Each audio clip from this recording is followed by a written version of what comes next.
உனக்கெல்லாம் தேடுறது. வா உட்கார். எங்க? சும்மா அப்படியே ஒரு ரவுண்டு வா. வேண்டாம், இன்னொரு நாளைக்கு போலாம். ஓகே? இதுக்கெல்லாம் 4 லட்சமா பாத்துட்டு இருப்பாங்க. வா உட்காரு. ப்ளீஸ். ஒரு லவ் பண்ற பையன் லவ் பண்ற பொண்ணு பைக்ல உட்கார வச்சு ஊர் சுத்தணும்னு ஆசைப்படுவான். அதான் நானும் ஆசைப்படுறேன். இதுக்கெல்லாம் போய் விளக்கம் கேட்டுட்டு வா விளையாடாத வா. நம்ம கொஞ்சம் வித்தியாசமா இருப்போமே. ஒரு வித்தியாசம். ஐஷு, நான் கிளம்புறேன்.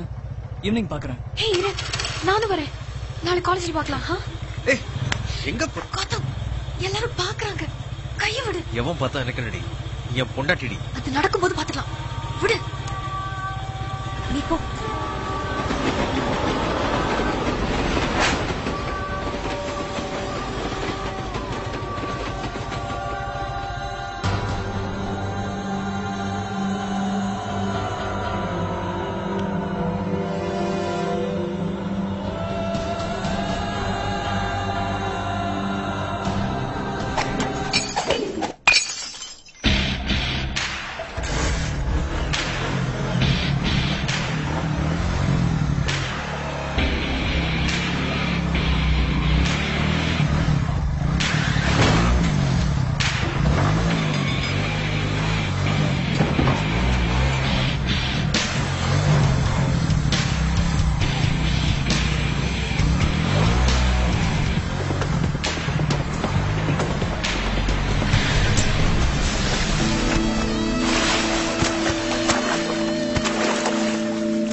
Understand that.